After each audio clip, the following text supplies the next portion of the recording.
them some guidance in Okay. terms of this is what we're going to teach them. Okay. And basically what they attempt to teach them is proper, help them understand the proper role of a police officer, proper techniques in terms of dealing with issues, and proper tactics, if you will, when they're dealing with certain kinds of things.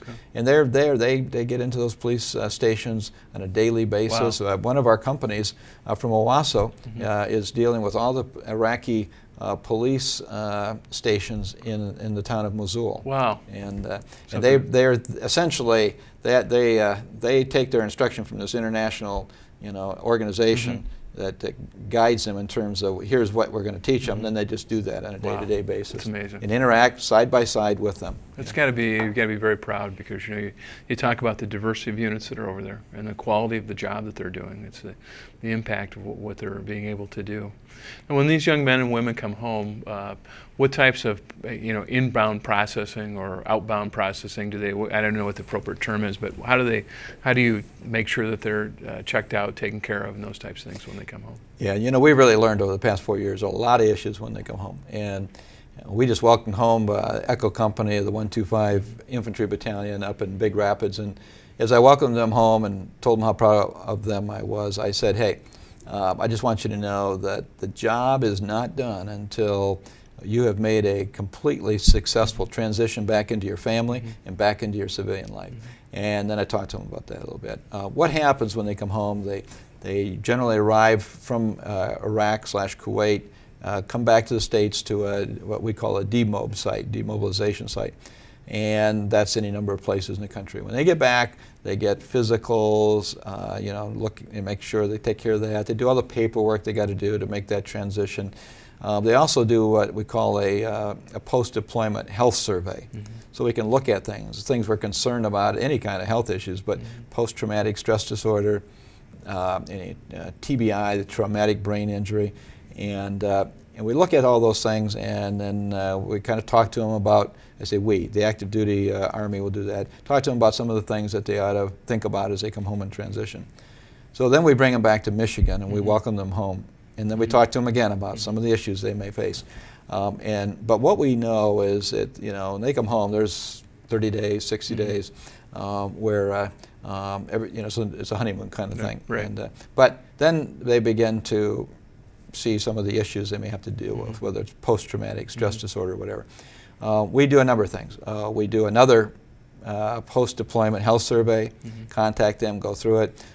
We fortunately have been resourced by really donations of some very generous people that we can do these family reunions, a unit reunion, and so about 60 days after they're home we bring the whole unit back together. They can bring spouses, and we just create a reunion type environment and go through some of the same kind of issues, make sure they have the materials that they need, so that if they have issues and they're dealing with some of the post-deployment kinds of things, they know who to call, who to contact, and we'll help them with that. So we have a thing called the Soldier Reintegration Program. And it's about a 1-year program from the time they get home to the end of it, to just keep engaged with them so they know that there are avenues to support them. And we've engaged, of course, with the Veterans Administration to work with our young people, make sure they got jobs, that they got the right health care, et cetera, et cetera. Very good.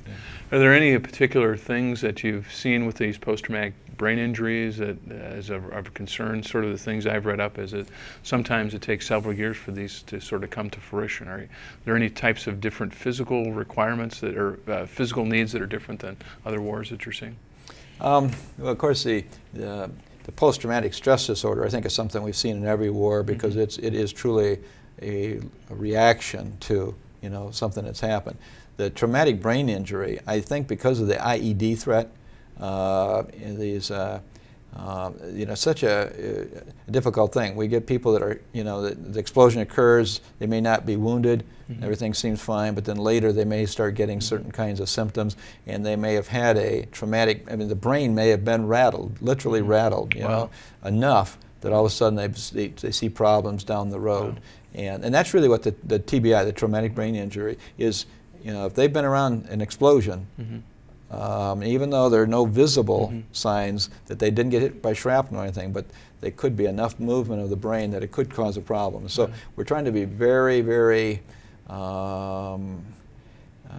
sure to follow up on those kind of issues, and if anybody thinks they have an issue, to get them in for the right medical examination and follow that very closely.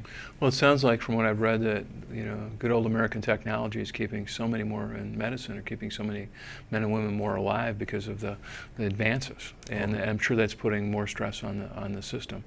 And we talked a little bit about some of your other jobs. Tell us a little bit about the veterans retirement homes that are under your command. You've got, I believe, one in Marquette, and then one in Grand Rapids. Grand Rapids. Yeah, when I took this job, I didn't know very much about the veterans homes that we, the state of Michigan, have, and this is something that we should all, as citizens of the state, be very proud of, because not every state has veterans homes. Our veterans homes are not hospitals; they are homes for veterans who need that level of care. And we don't call them nursing homes, but they're a home for veterans, again, that have particular needs. And I will tell you, when you go there, we have about 750 beds over at Grand Rapids, about 250 up at Marquette.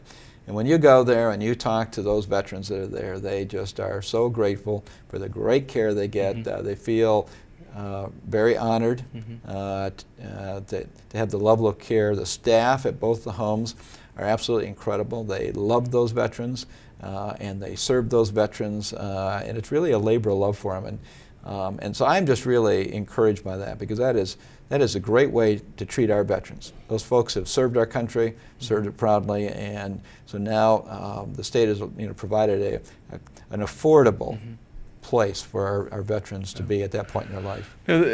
When I've studied this up, because we've done some reviews on the Senior Veterans Committee, there's a governance board that reports then to you as far as the process, and then you have a general that's actually in charge of this whole area. Now, one of the things that I was impressed with is the diversity of veteran that is in those homes. When I had visited the facility in Grand Rapids, you've got anything from World War II, and I think they said they may have had one more World War I still with us potentially, and I can't remember that. And then a lot of Korean. Are you seeing many of the current veterans coming into those facilities, or is this more of an aged facility? Well, we actually do have people that probably reach back to Desert Storm, that served in Desert Storm, and people to World War II. I don't think we still have a World War I veteran, but up till just recently, and so you are seeing, the demographics are starting to show that the number of World War II veterans is starting to come down a little bit, but the Korean and Vietnam wars are more represented now. So yeah, tremendous diversity, and of course. Male and female, and on occasion, spouses have a legitimate right to do that, and so we see that. And we got one case at Grand Rapids where we got a son and his 90-some-year-old mother that are both there. And, it's quite a story. So it is, we're real proud of the work that's being done there. And Jennifer Fasone, of course, is my assistant adjutant general for that area, and she does a terrific job. Got a great relationship with our veterans. And some of the other things on your purview, do you have cemeteries that you're in charge of? Or? We don't have that. That's on a national level as far as. And then we're running out of time, but you said you had 44 armories. Yes. And those are throughout the state?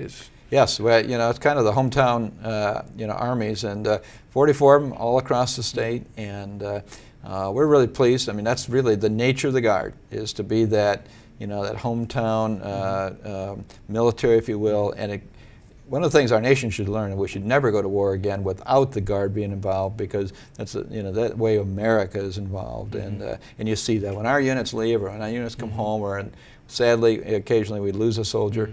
You just see the great support we get from each community. For people watching this, how can they join the Guard? Well, it's pretty simple. We have a recruiter at every armory, and I know we have a lot of ads out there, and call 1-800 GO-GUARD. We have a website, and it's real simple. It's just MI for Michigan, mi.ngb .army.mil. Or just go into Google and say Michigan Army National Guard. We're at 107% of our force structure allowance. That's the best we've ever been, and you know why? It's because great young people great young people want to serve. Everybody's a volunteer, and we're pretty excited about the great young people who are coming. And there's some great bonuses right now too. Oh yeah, the bonuses are terrific, and the opportunity to grow, mature, and yeah, go to school later. Yeah, terrific. General, thank you very much for your time. We really appreciate it. My pleasure. Thank you, General. Yeah. This concludes another part of the Northern Michigan Update. I'm Senator Jason Allen. If you'd like to get in touch with our office, you can dial us at 866-525-5637 or email us at senjallen, all one word, at senate.michigan.gov. Thank you very much.